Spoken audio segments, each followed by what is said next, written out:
Vamos passar agora para a nossa escola dominical, nosso estudo de número 8 da Confissão de Fé de Westminster, o 8º capítulo, que trata do mediador da aliança, o Filho de Deus, a segunda pessoa da divindade, Jesus Cristo. Vamos ver sobre o mediador da aliança hoje com vocês. Então, quem não participa, pode já ir se retirando. Quem participa, fique aqui conosco, tá bom?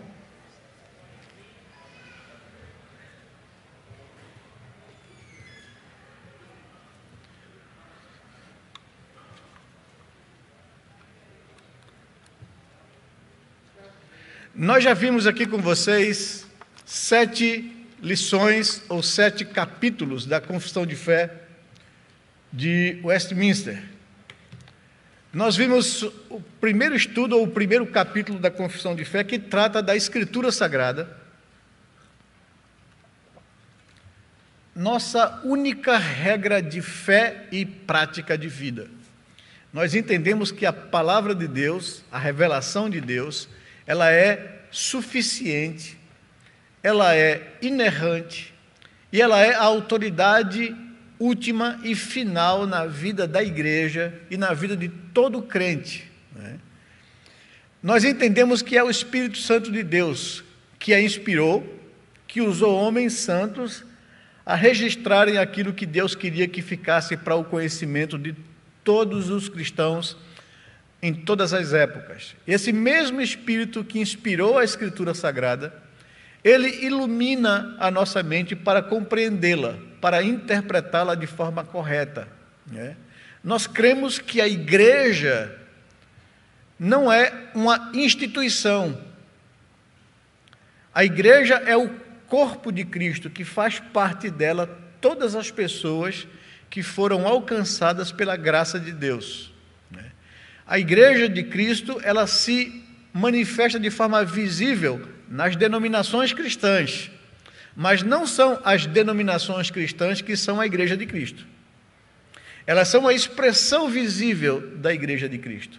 A igreja de Cristo não é uma instituição e nem é um prédio. A igreja de Cristo sou eu e você. Todos aqueles que verdadeiramente foram regenerados pelo Espírito Santo de Deus, do qual o Espírito habita nesse coração, do qual essa pessoa foi feita filho de Deus, foi colocada na família de Deus. Isso é igreja para a gente, né? Nós somos uma igreja local, estamos ligados a uma denominação religiosa, somos a Igreja Presbiteriana do Brasil, localmente a primeira igreja presbiteriana do Recife. Nós cremos que nessa denominação e que nessa igreja local habita a igreja de Deus. Mas nós não confundimos isso, dizendo que a primeira igreja presbiteriana do Recife ou a igreja presbiteriana do Brasil é a igreja de Cristo. A igreja de Cristo está dentro de todas as denominações cristãs que verdadeiramente têm a Bíblia como a sua única regra de fé e prática, que creem na palavra de Deus como suficiente. Nós vimos tudo isso aqui com vocês na primeira lição, que fala sobre a Sagrada Escritura. Nós vimos também com vocês sobre que essa revelação de Deus revela, informa para a gente aquilo que Deus queria que ficasse para o nosso conhecimento da pessoa de Deus, do ser de Deus e da sua santíssima triunidade, né?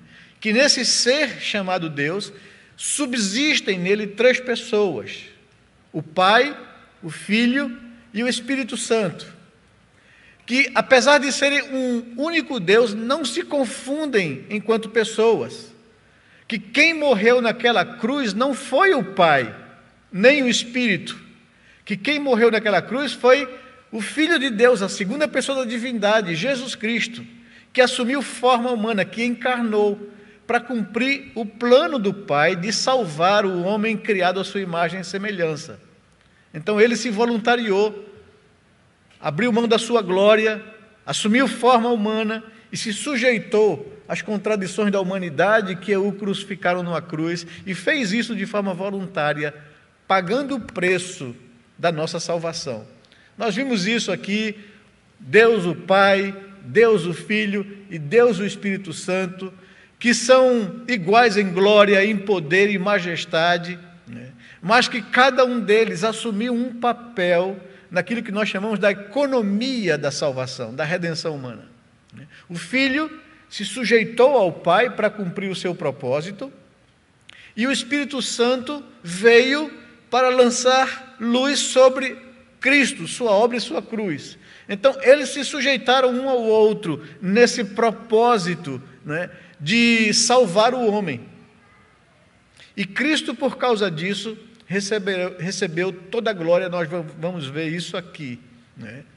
Nós vimos sobre os decretos eternos de Deus, que Deus estabeleceu todas as coisas, controla todas as coisas, governa todas as coisas, e nada pega Deus de surpresa. Nós vimos aqui que Deus é um ser onisciente, onipotente, né, e onipresente, que Ele tem todo o poder, que Ele conhece todas as coisas, e que Ele está em todo lugar. Ele ocupa todo o espaço da criação, porque Deus não é um corpo, uma matéria. Deus é um ser imenso, infinito e eterno. Nós vimos isso aqui com vocês, e que esse Deus estabeleceu os decretos dele da criação, da redenção, e ele controla, conduz todas as coisas a um fim proveitoso. Nós vimos sobre a criação com vocês, como Deus criou todas as coisas, e como Deus criou o ser humano, conforme a sua imagem e semelhança, e o colocou como coroa da criação. E esse ser humano carrega nele algo de Deus, e que Deus deu a ele a capacidade de pensar, avaliar, decidir, governar, controlar e criar, descobrindo as coisas da criação que Deus estabeleceu. E por isso nós somos seres, apesar de inteligentes, livres, mas também com responsabilidade diante desse Deus, para responder a Ele de como nós conduzimos essa capacidade da Imago Dei na gente, né? Como a gente usou isso, para a glória de Deus ou para a nossa própria glória? Como nós usamos isso? Sujeitando-se a Deus e vivendo para Ele ou se rebelando contra Ele, né? Nós vimos então a providência que Deus não somente criou, mas mantém todas as coisas, né? Na sua misericórdia, na sua providência, Deus mantém todas as coisas.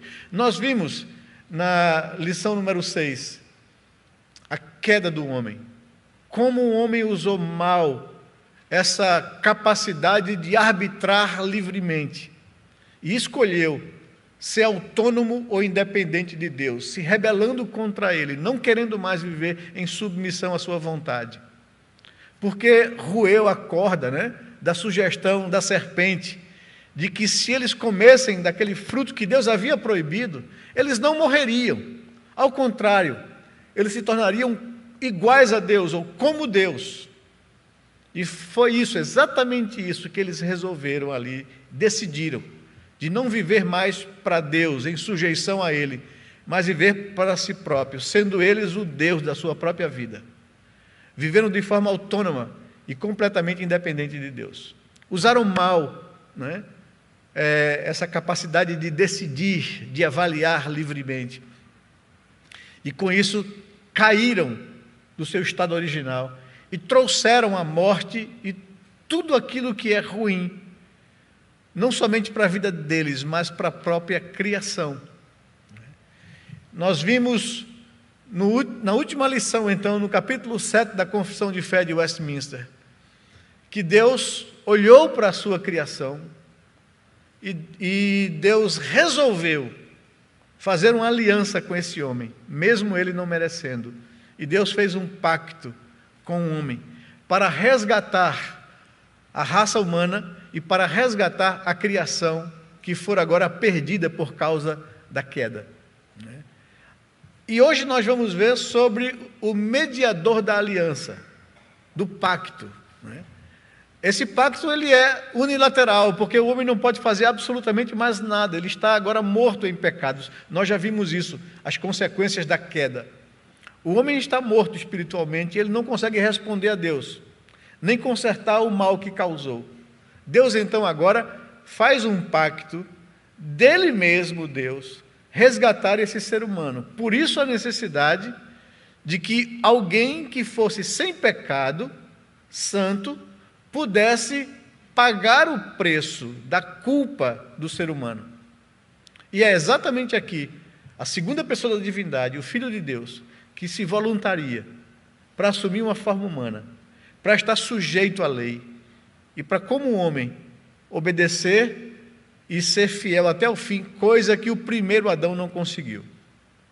Então, como um perfeito inocente, mesmo sujeito a todas as tentações que a humanidade está sujeita, ele foi obediente até a morte, e morte de cruz, dando a sua vida, para que a justiça de Deus fosse executada sobre ele, para que ele pudesse então agora, pela sua graça, oferecer salvação para todo ser humano, porque ele pagou o preço.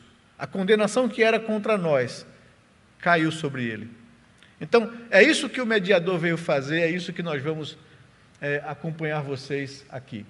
Então, está aí os 7 primeiros capítulos, e agora nós vamos entrar nesse 8º capítulo. E qual é, então, o nosso objetivo, né, na nossa aula de hoje? É, primeiro, entender o caráter do mediador. Quem é ele? Segundo, entender o processo da mediação. Terceiro, entender a obra da mediação. E, em quarto e último lugar, entender a mediação através dos tempos, né? Como é que ela se processa, se executa através dos tempos.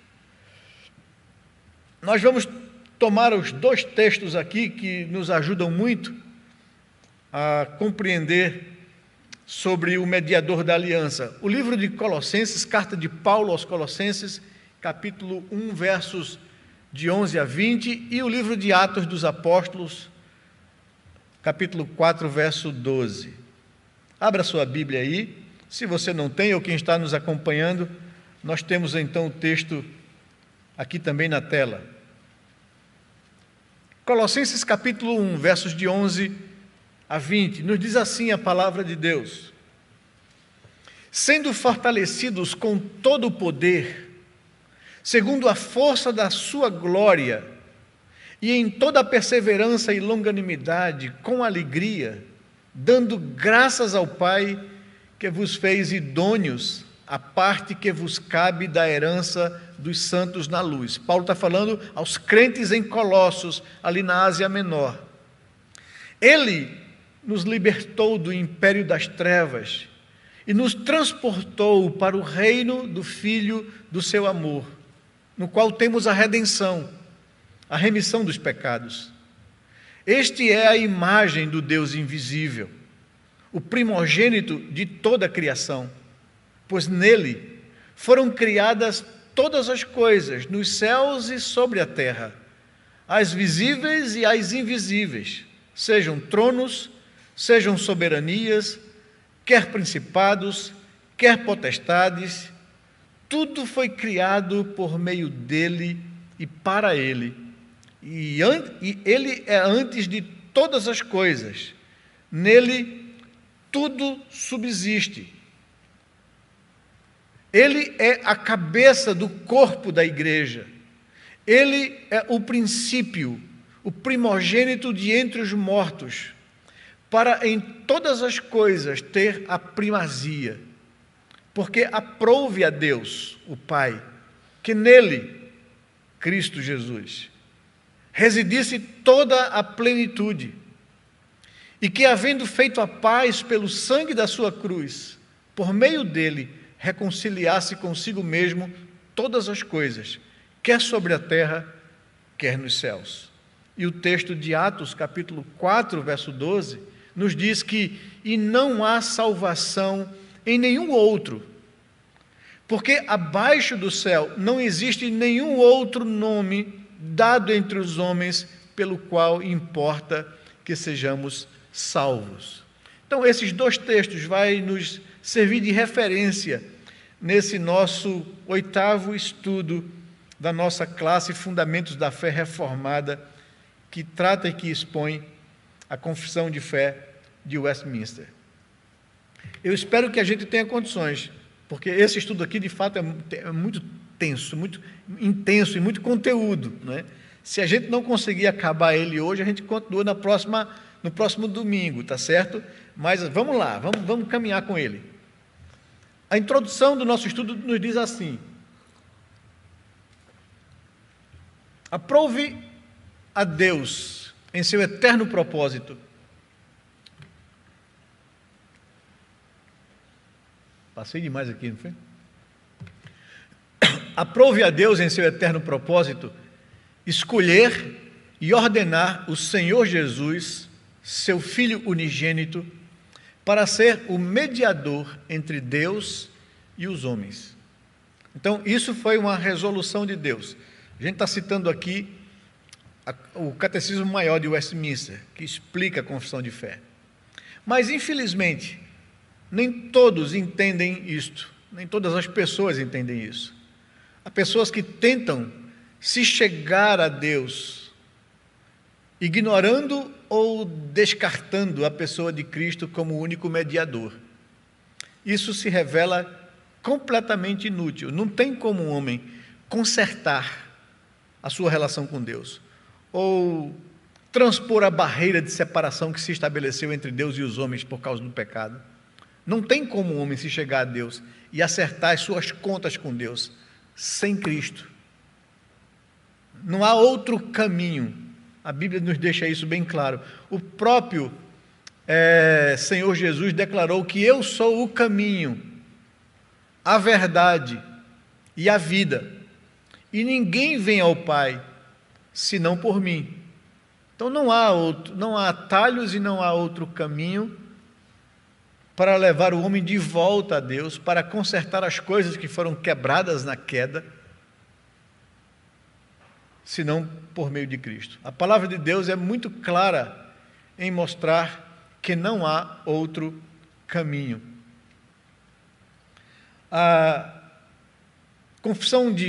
O Catecismo Maior de Westminster, que é elaborado com perguntas e respostas, né? A resposta à pergunta 36 afirma o seguinte acerca do mediador: que o único mediador do pacto da graça é o Senhor Jesus Cristo, que, sendo o eterno Filho de Deus, da mesma substância e igual ao Pai, na plenitude do tempo fez-se homem, e assim foi e continua a ser Deus e homem em duas naturezas perfeitas e distintas, e uma só pessoa, como sempre. A resposta da pergunta 42 do Catecismo Maior nos diz que o nosso mediador foi chamado Jesus, porque foi acima de toda medida ungido com o Espírito Santo, e assim separado e plenamente revestido com toda a autoridade e poder para exercer os ofícios de profeta, sacerdote e rei de sua igreja, tanto no estado de sua humilhação, na sua primeira vinda, quando ele veio como um homem e se humilhou até a morte, como também no estado de sua exaltação, quando virá a segunda vez, para julgar e para reinar por toda a eternidade. Então, esse é o nosso mediador que a palavra de Deus nos apresenta. A gente traz aqui uma figura ilustrativa para você entender aqui. De um lado ali, todos os seres humanos, todo o homem ali caminhando. Existe um buraco de separação entre o homem e Deus, né? E um só mediador que fez a ponte para reconciliar o homem a Deus, que é Cristo Jesus, né? E como ele fez isso, ele deu a sua vida para que a justiça de Deus caísse sobre ele, para que agora o homem tivesse acesso livre à presença de Deus. Então, está ali, todos os homens, está ali esse buraco do pecado, né? Está ali Deus do outro lado, e está ali o único mediador, que é Jesus Cristo, o Senhor, o nosso Redentor amado. Então, só para a gente ter uma ilustração da condição que o homem se encontra sem Deus, né? O profeta Isaías, nós já vimos aqui, quando estudamos a queda, diz que há uma separação entre o homem e Deus. Se estabeleceu essa separação, que é a morte, o estado que o homem se encontra espiritualmente. Mas vamos ver, em primeiro lugar aqui, o caráter do mediador. A primeira coisa que nós encontramos no nosso guia de estudos, né, que vocês devem ter adquirido, se não adquira, a gente tem aqui na igreja, né, que é o texto base da nossa escola dominical aqui, um caderno também de exercícios e de perguntas para reflexão e para você sedimentar o que a gente está vendo com você aqui. A Bíblia nos apresenta que esse mediador, ele é divino e humano, não é? Vejam o que diz o texto, né, de 1 Timóteo, capítulo 2, versículo 5. Ele diz, porque há um só mediador, há um só Deus e um só mediador entre Deus e os homens, Cristo Jesus, homem, né? Então, o caráter desse mediador, ele é ao mesmo tempo divino, que ele faz parte do ser de Deus, ele é a segunda pessoa da divindade, o Filho unigênito de Deus o Pai. Mas esse Cristo que se colocou como mediador, ele assumiu uma forma humana, ele encarnou, não é? Nós pregamos no último domingo, que era culturalmente no Ocidente é o Dia das Mães, né? Nós falamos sobre a Maria, que foi aquela jovem escolhida para ser o instrumento humano para que o Filho de Deus viesse ao mundo como homem, né?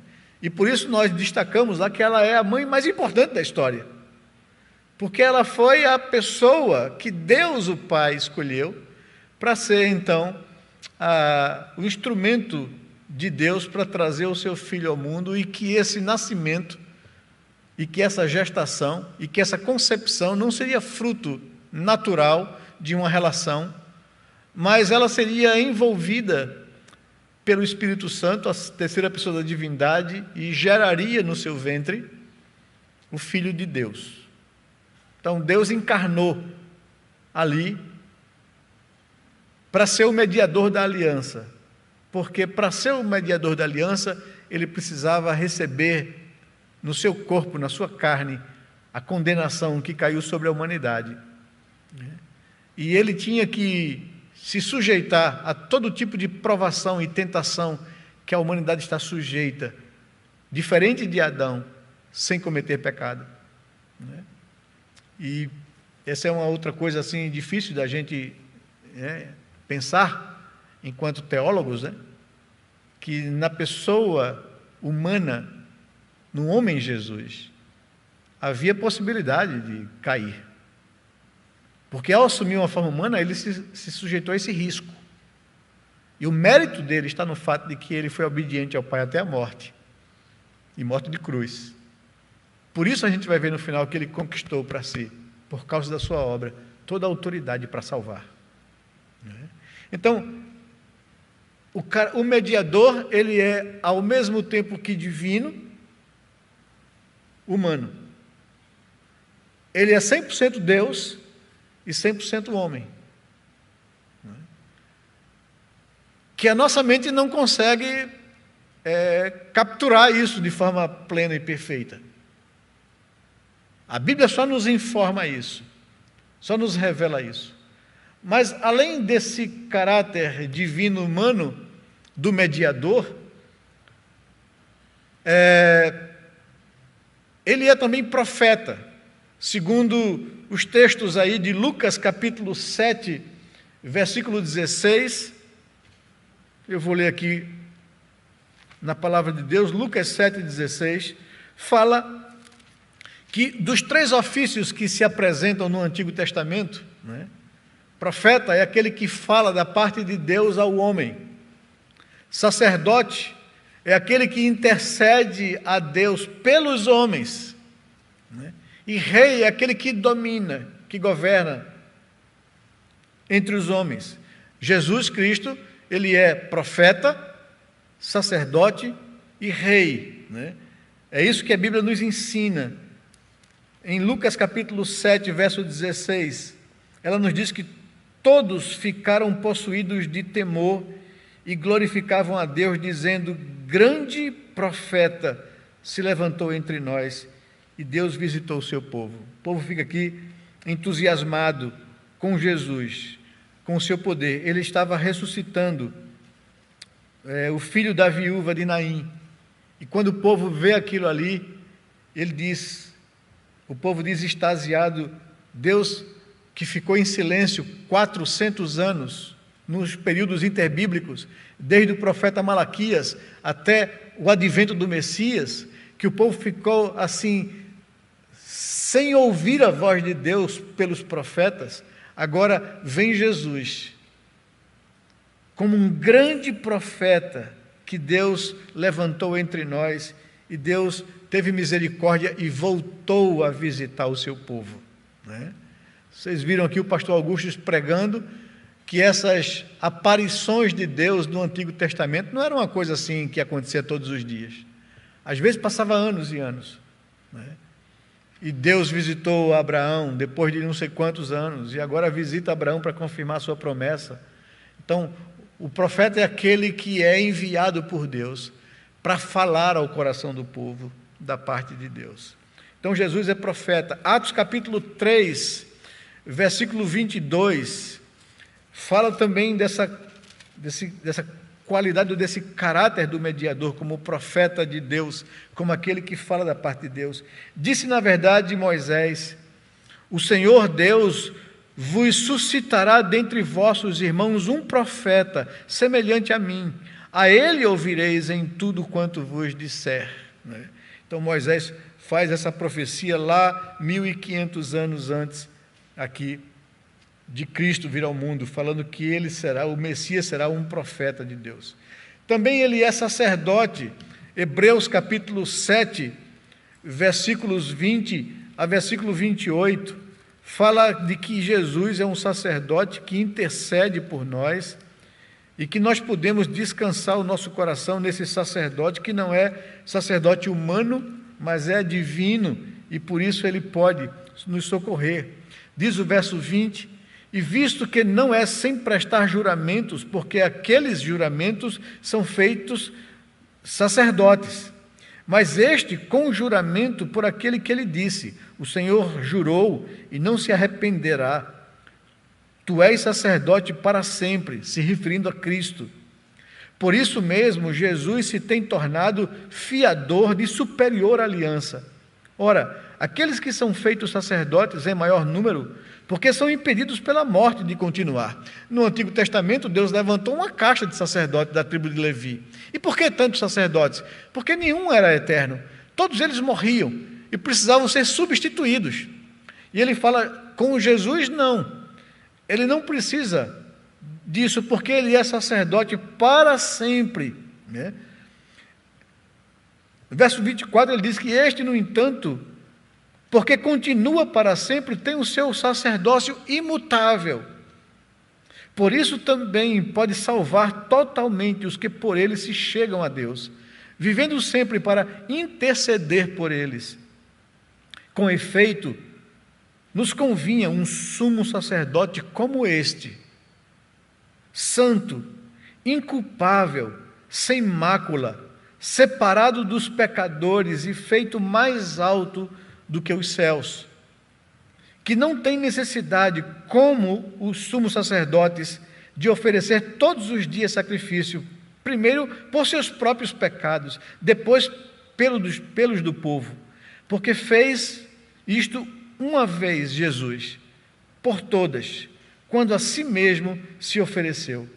Porque a lei constitui sumos sacerdotes a homens sujeitos à fraqueza, mas a palavra do juramento, que foi posterior à lei, constitui o Filho perfeito para sempre. Então Jesus é o nosso sacerdote perfeito, que ofereceu uma única vez o sacrifício para remir todos nós. E ele foi o próprio sacrifício. Ele é sacerdote que intercede por nós, e ele é o próprio sacrifício por nós.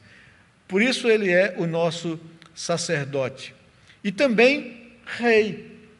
Ele é o Senhor, né? O Adonai, aquele que governa, o rei. O texto de 1 Timóteo, capítulo 1, verso 17, nos fala sobre isso, sobre Jesus como sendo o rei, que vai sentar-se no trono de Davi e reinar para sempre. O verso 17 de 1 Timóteo, capítulo 1, nos diz assim: assim, ao Rei eterno, imortal, invisível, Deus único, a Ele honra e glória pelos séculos dos séculos. Amém. E no capítulo 6 da mesma epístola de Paulo a Timóteo, no verso 13 ao verso 16, nos diz que exorto-te perante Deus, que preserva a vida de todas as coisas, e perante Cristo Jesus, que diante de Pôncio Pilatos fez a boa confissão, que guardes o mandato imaculado, irrepreensível, até a manifestação de nosso Senhor Jesus Cristo, a qual, em suas épocas determinadas, há de ser revelada pelo bendito e único soberano, o Rei dos reis e Senhor dos senhores. Então, Jesus, ele é profeta, ele é sacerdote e ele é rei. O mediador é divino e humano, é o caráter dele, é aquilo que ele é. Por que isso é importante para mim e para você saber?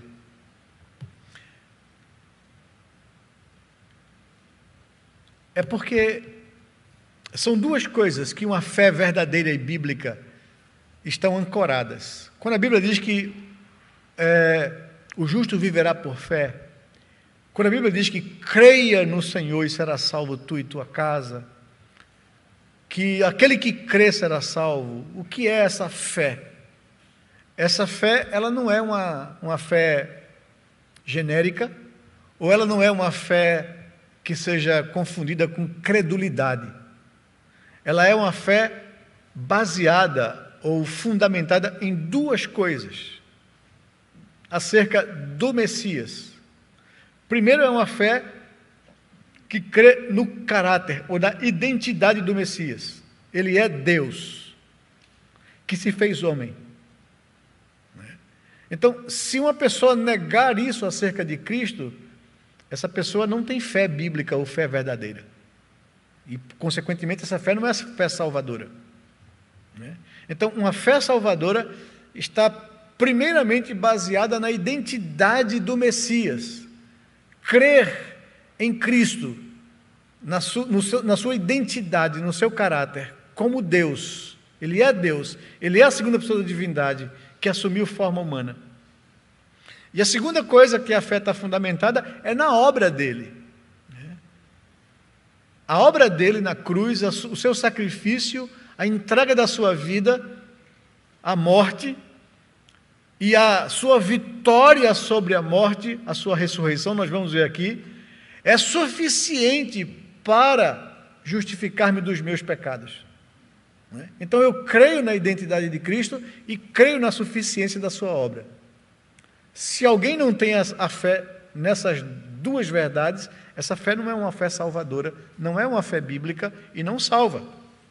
Então fé não é credulidade. Uma pessoa que crê em todas as coisas ou em qualquer coisa. A fé salvadora, a fé bíblica está apontada para Cristo, seu caráter, sua identidade e a eficiência ou suficiência da sua obra para salvar pecadores como nós. Ele é a cabeça da igreja. É outra característica do caráter do mediador. Efésios capítulo 4, verso 15, nos diz assim, acerca do mediador de Cristo: mas seguindo a verdade em amor, cresçamos em tudo naquele que é a cabeça, Cristo. Paulo está falando sobre a igreja, que nós somos membros desse corpo e que Cristo é a cabeça da igreja, aquele que comanda a igreja. No capítulo 5 da mesma carta aos Efésios, no verso 23, nos diz assim o verso: porque o marido, Paulo falando na relação de marido e mulher, que a mulher deve se sujeitar ao seu marido, à sua liderança, né? Como Augusto pregou hoje pela manhã, Sara olhava para Abraão e o tinha como seu senhor, né? Como aquele que conduz a sua casa, a quem ela deve respeito, né? E deve submeter-se ou dar suporte a essa liderança dele.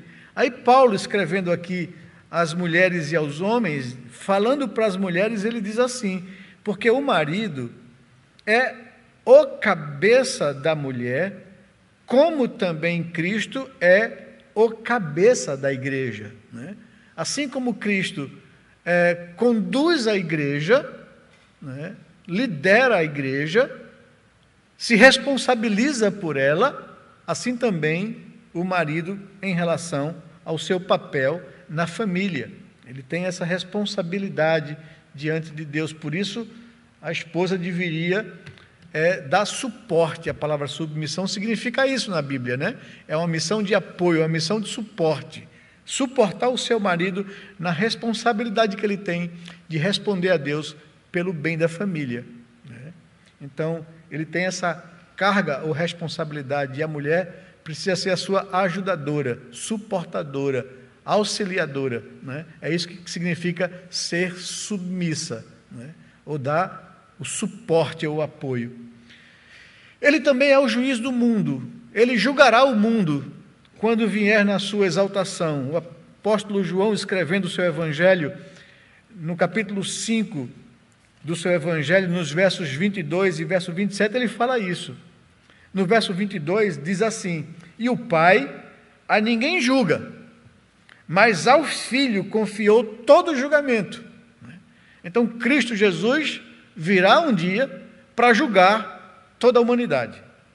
O verso 27 nos diz: e lhe deu autoridade para julgar, porque é o Filho do homem. Uma referência ao fato dele ter assumido ou encarnado, assumido a humanidade para morrer no lugar do ser humano, pagando o preço da sua culpa. Atos capítulo 10, verso 42, vai nos dizer também sobre essa autoridade para julgar. Diz assim: e nos mandou pregar ao povo e testificar que ele é quem foi constituído por Deus juiz de vivos e de mortos, né? Então ele vai julgar o mundo. E ele é o único mediador. Texto de 1 Timóteo, que nós já vimos aqui, capítulo 2, verso 5. Porquanto há um só Deus e um só mediador entre Deus e os homens, Cristo Jesus, homem.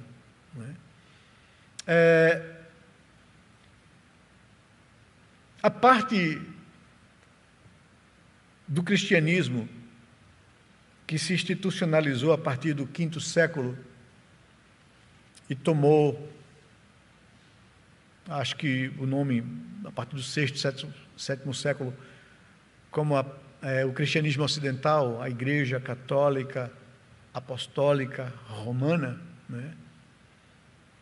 Em seu dogma acerca do papado, afirma que o Papa é o vicário de Cristo, ou que ele se tornou representante da igreja institucional, que se tornou mediadora da aliança, e que não há salvação fora da igreja, ou da instituição, Igreja Católica Apostólica Romana, né? E que agora o Papa é o mediador entre Deus e os homens. E o que ele ligar na terra, terá sido ligado nos céus, e o que ele desligar na terra, terá sido desligado nos céus, né? Para a gente isso é uma das maiores heresias, porque tomou o lugar de Cristo, ou colocou o mediador da aliança à parte, né? A igreja é um instrumento que Deus usa, que o próprio Cristo usa, para anunciar o evangelho ao mundo, abrindo o caminho da salvação ao homem que crê. Mas quem opera isso no coração do indivíduo é o Espírito Santo de Deus, não é a igreja. A igreja só tem uma responsabilidade: anunciar essas verdades ao mundo. Mas quem opera isso no coração das pessoas não é a instituição, é o Espírito Santo de Deus. A gente vai estudar mais sobre isso adiante. Mas Ele, Jesus Cristo, é o único mediador da aliança entre Deus e os homens, e não há quem possa assumir esse papel ou substituir Cristo Jesus. Então, o texto de 1 Timóteo, capítulo 2, verso 5, é muito claro. Há um só Deus e um só mediador entre Deus e os homens, Cristo Jesus, homem, aquele que encarnou para ser o mediador da aliança.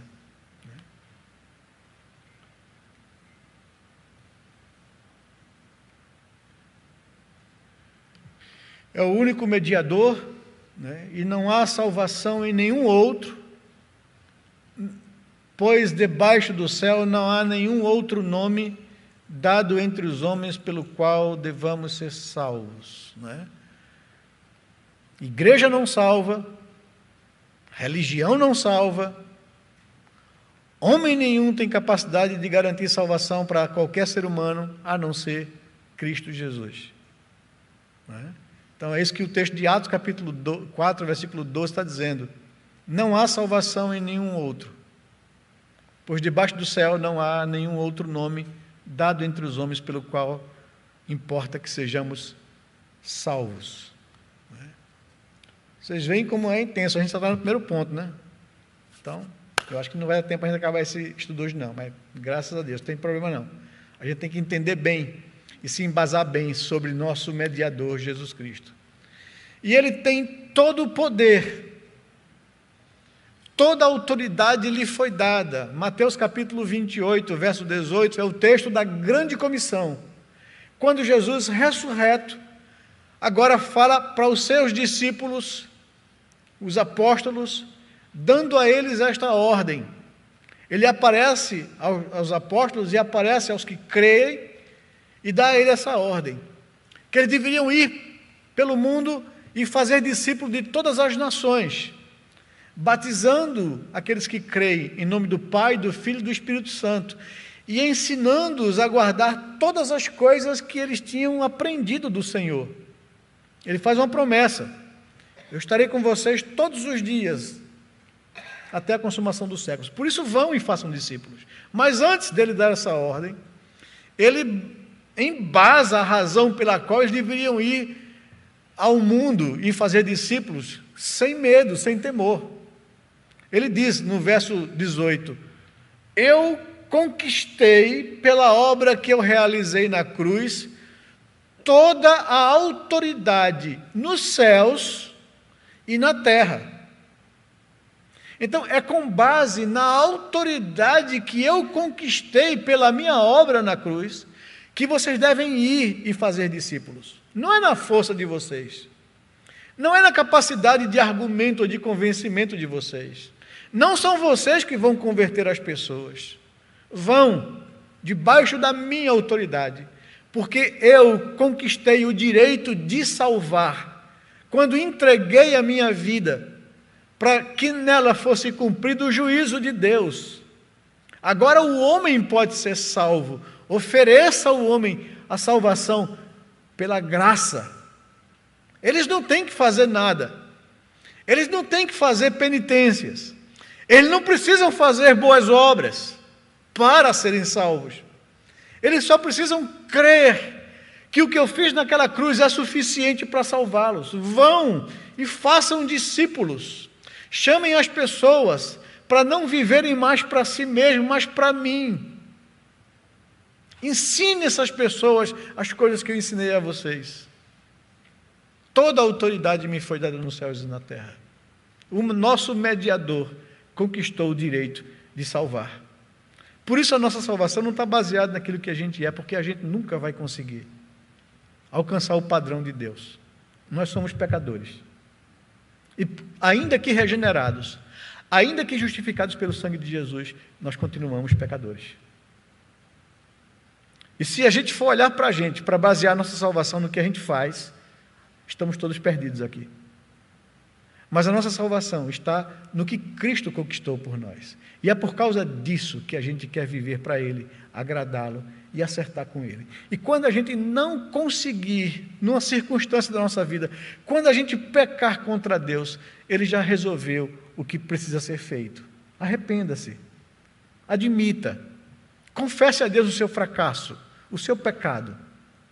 Peça a Ele que lhe perdoe. O sangue de Cristo que foi vertido naquela cruz é suficiente para te perdoar dos teus pecados e para te purificar de toda a injustiça.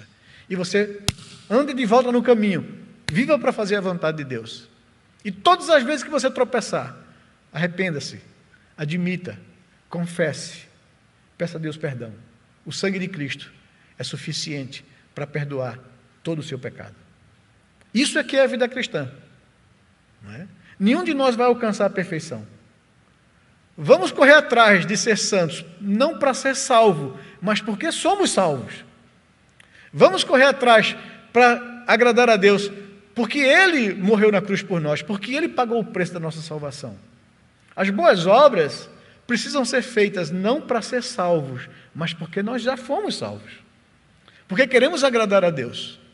Então não baseie em religião, em penitência, em esforço humano para ser salvo. Mas faça isso porque você é salvo. Para agradar a Deus, aquele que lhe amou. Mas viva a vida cristã e pregue o Evangelho na autoridade de Jesus. Porque Ele conquistou a autoridade para salvar quando entregou a sua vida naquela cruz e quando depois que foi morto, Ele venceu a morte ao terceiro dia. E a morte não tem mais poder sobre Ele. Né? E não terá poder sobre aqueles que creem, é isso que ele está dizendo. Aquele que crê em mim, ainda que morra fisicamente, viverá. Eu sou a ressurreição e a vida. Então essa é a maravilhosa promessa que a gente tem da parte de Deus. Esse é o caráter do nosso mediador. É isso que a gente tem que gastar tempo com vocês para deixar bem sedimentado isso na consciência e no coração de todo aquele que crê. O nosso mediador é divino e humano, assumiu forma humana. Ele é profeta, sacerdote e rei. Ele é o cabeça da igreja. Não há outro que possa tomar esse papel, ou essa função, ou esse lugar. É Cristo Jesus, o cabeça da igreja. É o juiz do mundo, ele julgará todo o mundo, os anjos e os homens. Ele é o único mediador e ele tem todo o poder para salvar. Vamos caminhar um pouquinho tratando do processo da mediação. Como é que isso se dá? Nós temos um tempinho aqui ainda, a gente caminha com vocês. O processo da mediação implicou no cumprimento da lei. Jesus encarnou e assumiu forma humana para que, como homem, ele cumprisse toda a lei que os seres humanos não são capazes de cumprir, que Adão não foi capaz de cumprir. Então, o que Adão não conseguiu, Cristo veio como homem para conseguir. Porque isso lhe dá, então, a autoridade para salvar. Mateus capítulo 5, verso 17, quando os fariseus, os escribas, tentavam difamar Jesus e confundir as pessoas acerca do caráter de Cristo Jesus, dizendo que ele veio para descumprir a lei de Moisés, ele diz o seguinte, no verso 17 do capítulo 5 de Mateus: não penseis que eu vim revogar a lei ou revogar os profetas. Não vim para revogar, vim para cumprir. Então, eles diziam, ele é um desobediente, ele não leva a sério a lei de Moisés, a Torá, né? E o Ketuvim, os profetas. E Jesus diz, não pensem que eu vim revogar em hipótese alguma. Eu vim foi cumprir a lei e os profetas. Digo a vocês, né, que nenhum i ou um tio jamais passará da lei sem que tudo se cumpra. Então eu vim cumprir e não revogar e não desfazer a lei. Gálatas capítulo 4, versículo 3 a versículo 6, é um texto precioso também que fala exatamente desse processo da mediação, como é que se dá essa mediação. E no capítulo 4 da carta de Paulo aos Gálatas, no verso 3, diz assim: assim também nós, quando éramos menores, estávamos servilmente sujeitos aos rudimentos do mundo. Vindo, porém, à plenitude do tempo, Deus enviou o seu Filho, nascido de mulher, nascido sob a lei. Ele estava debaixo da lei, para resgatar os que estavam sob a lei, a fim de que recebêssemos a adoção de filhos. Então, por que Cristo assumiu forma humana, em primeiro lugar, nesse processo da mediação? Para fazer aquilo que nós somos incapazes de fazer por causa da queda. Ele veio cumprir a lei por nós, no meu lugar e no seu lugar. Coisa que eu e você não conseguem plenamente, ele veio fazer. Né? Mas, em segundo lugar, o processo de mediação implicou em sofrimento e morte. Filipenses capítulo 2, versos 5 ao verso 8, nos diz assim, Paulo escrevendo aos crentes de Filipos: tende em vós o mesmo sentimento que houve também em Cristo Jesus. Pois ele, subsistindo em forma de Deus, não julgou como usurpação o ser igual a Deus, não reivindicou esse direito. Antes, a si mesmo se esvaziou, assumindo a forma de servo, tornando-se em semelhança de homens, e reconhecido em figura humana, a si mesmo se humilhou, tornando-se obediente até a morte, e morte de cruz. Né? Morte de cruz, uma morte vergonhosa. Ele se sujeitou a esse ponto. Né? Então, no processo de mediação, não somente implicava em cumprir perfeitamente a lei, mas também implicava em sofrimento, humilhação e morte. E ele se colocou nessa condição para ser o mediador da aliança. A primeira carta de Pedro, no capítulo 1, no verso 18 a 20, também fala disso, dos sofrimentos e da morte do Messias, do mediador. Verso 18 nos diz assim: sabendo, Pedro escrevendo aos cristãos, sabendo que não foi mediante coisas corruptíveis, como prata ou ouro, que fostes resgatados do vosso fútil procedimento que vossos pais vos legaram, mas fostes resgatados pelo precioso sangue, como de cordeiro, sem defeito e sem mácula, o sangue de Cristo, conhecido com efeito antes da fundação do mundo, porém manifestado no fim dos tempos por amor de vós. Então vocês foram resgatados pelo sofrimento e pelo sacrifício de Cristo como Cordeiro de Deus, que foi dado por vocês, sem defeito, sem mácula alguma.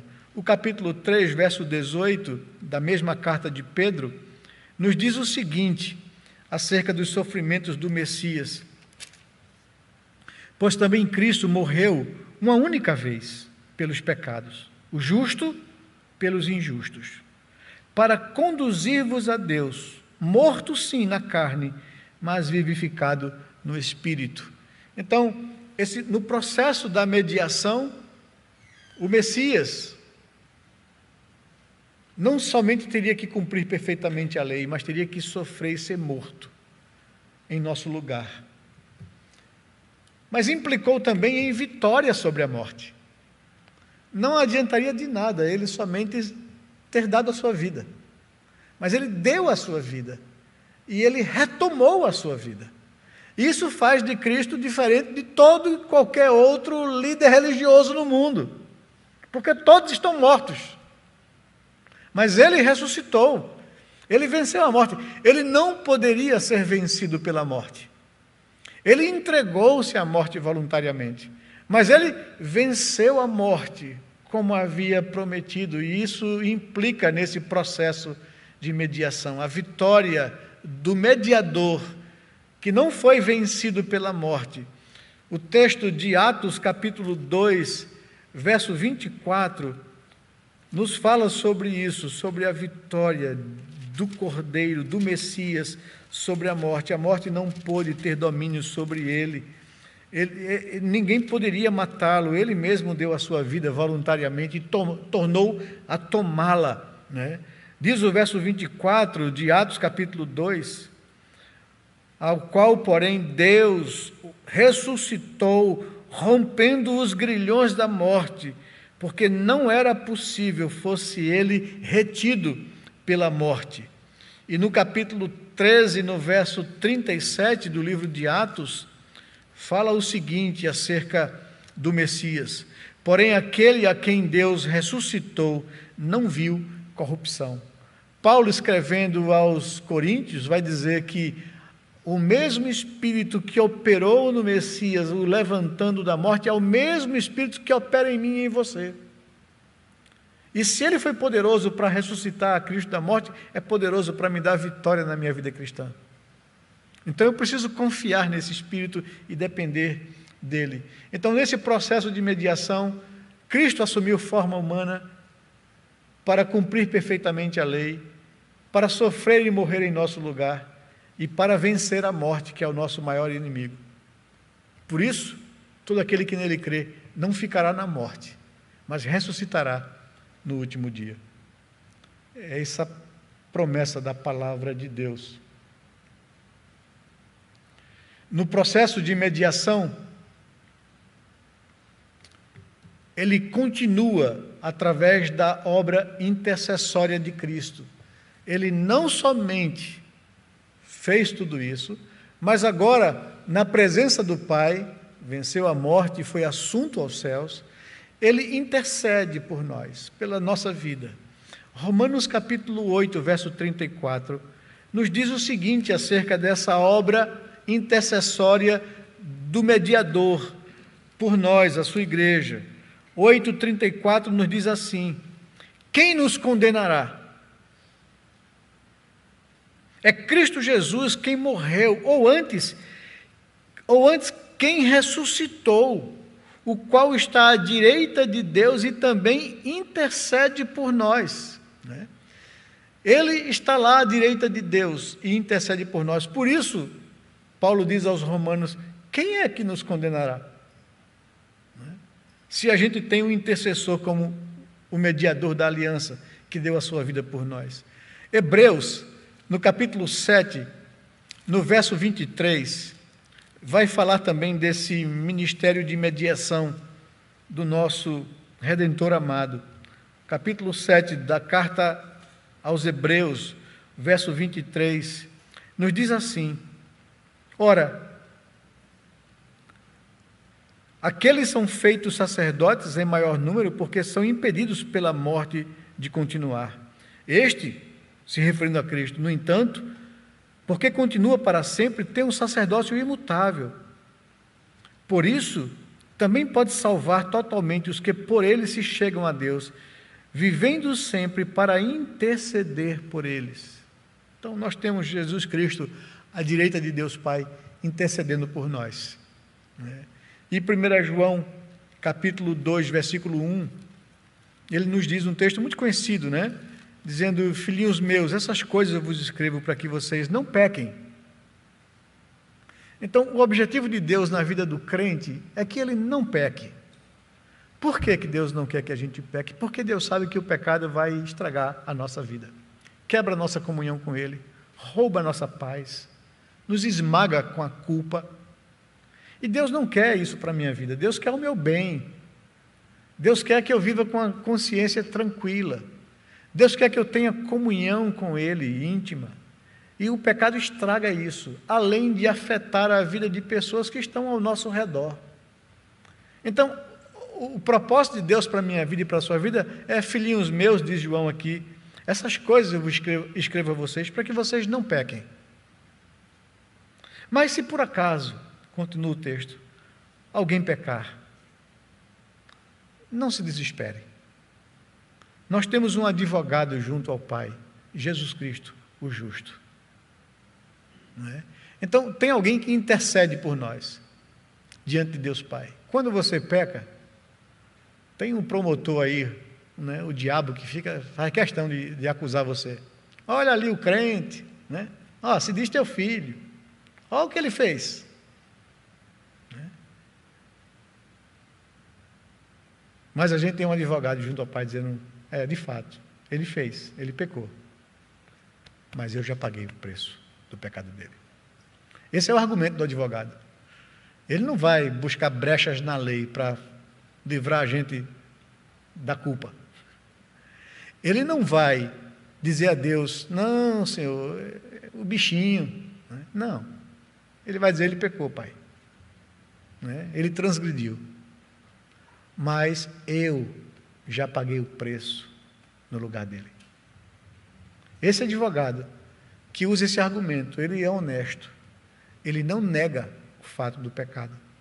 Mas o pecado já foi pago. E o juiz, o reto juiz, é justo o suficiente para não condenar uma pessoa, né, 2 vezes pela mesma falta. A minha falta já foi condenada naquela cruz. Ele já pagou a minha culpa naquela cruz. E não pode ser imposta a mim uma punição por uma culpa que já foi paga. Essa é a defesa de Jesus. Né? E João está dizendo isso, filhinhos meus, eu escrevo essas coisas para vocês, para que vocês não pequem.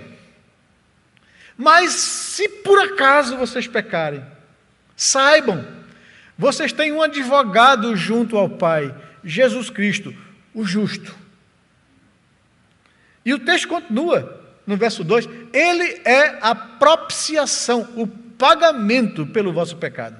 Então, já foi pago, já foi punido na cruz. Ele já recebeu o castigo que era contra mim. É isso que diz Isaías. O castigo que nos traz a paz caiu sobre ele. E pelos seus sofrimentos, pelas suas feridas, nós fomos sarados. É por isso que nós podemos ser considerados justificados por causa de Cristo Jesus. Porque a condenação que era sobre mim caiu sobre ele. E Deus não vai punir a mesma pessoa 2 vezes pelo mesmo erro. Então todos os meus pecados já foram pagos. Eu estou livre para viver a vida sem culpa. O escrito de dívidas que era contra mim foi encravado naquela cruz. E eu posso viver agora livremente, porque alguém pagou a minha culpa. Alguém se deu no meu lugar. Alguém sofreu o juízo, o justo juízo de Deus no meu lugar. E por isso agora eu posso andar leve, grato e tranquilo. Mas João está dizendo, filhinhos, não voltem a cometer pecado.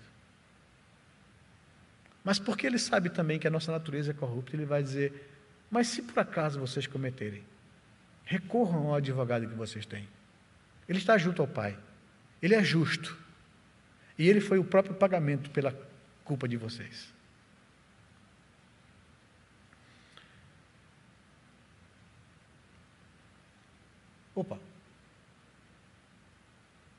E o último, se esse processo de mediação, ele vai se consumar plenamente no dia do juízo final. Né? Atos capítulo 17, versículo 30 e 31, só para encerrar. Hoje eu estourei o meu tempo, eu não fui britânico com vocês, me perdoem. Atos capítulo 17, verso 30 e verso 31, nos diz, ora, não levou Deus em conta os tempos da ignorância, agora, porém, notifica aos homens que todos, em toda parte, se arrependam, porquanto estabeleceu um dia em que há de julgar o mundo com justiça, por meio de um varão que destinou e acreditou diante de todos, ressuscitando dentre os mortos. Então haverá um dia que esse processo de mediação se consumará de forma plena no juízo final. Cristo Jesus virá e vai julgar todo ser humano. Em 2 Coríntios capítulo 5, Versículo 10. Nós compareçamos perante o tribunal de Cristo, para que cada um receba segundo o bem ou o mal que tiver feito por meio do corpo. Então, naquele dia que Cristo voltar, todo homem será julgado. Mas claro, aqueles que foram alvos da sua graça, do seu favor, ele vai dizer, Mateus, né? Jesus disse isso bem claro nos sermões proféticos: aqueles que eu colocar à minha direita são aqueles que eu morri na cruz pelos seus pecados. Eu direi a eles: vinde, bendito de meu Pai, entra no reino, né? Mas aqueles que estiverem à minha esquerda, né, serão lançados na condenação eterna. Ele virá e julgará. E esse processo de mediação vai se consumar plenamente naquele dia do juízo. Pronto, nós vamos ficar por aqui e no próximo domingo a gente continua sobre a obra da mediação e a extensão dela nos dias de hoje. Tá bom? Vamos orar ao Senhor, nos colocar diante dele. Eu queria estimular vocês a que vocês pudessem, então, adquirir esse material, né, que é Estudos Bíblicos Doutrinários, com o texto integral da Confissão de Fé. São 34 roteiros práticos que nós baseamos a nossa exposição aqui na classe Fundamentos da Fé Reformada. Ele tem aqui, depois de cada estudo, de cada roteiro do estudo, ele tem aqui perguntas para recapitular os conceitos e perguntas para reflexão e aprofundamento daquilo que se dá. Tá bom? Vamos orar ao Senhor, vamos nos colocar de pé.